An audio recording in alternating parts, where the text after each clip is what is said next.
It was originally passed in the 70s, 1976.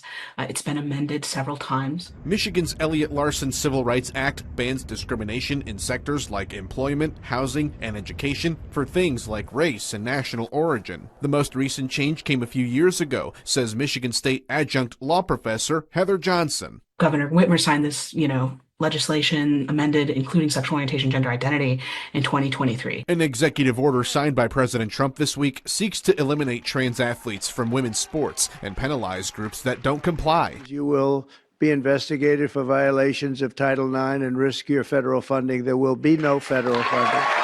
That is just unprecedented and outside of the process of a regular Title IX, adjudication. More than 170,000 students compete in the Michigan High School Athletics Association. A spokesperson told me that across the whole state, 2 transgender female athletes were granted waivers to compete. The spokesperson also added, quote, "The MHSAA is awaiting further guidance as to potential conflicts between yesterday's executive order and Michigan's Elliott-Larsen Civil Rights Act." If there's only 1 or 2 trans women that are applying for sports waivers, this really doesn't impact the majority of athletic programs or teams. Trump's executive order said allowing biological men to compete in women's sports is, quote, "demeaning, unfair, and dangerous to women and girls, and denies women and girls the equal opportunity to participate and excel in competitive sports." But Johnson, who is part of the LGBTQ plus community, sees it instead as intimidation of underrepresented groups. We can't just erase whole swaths of the population. We have intersex people, there are non-binary people, there are trans people.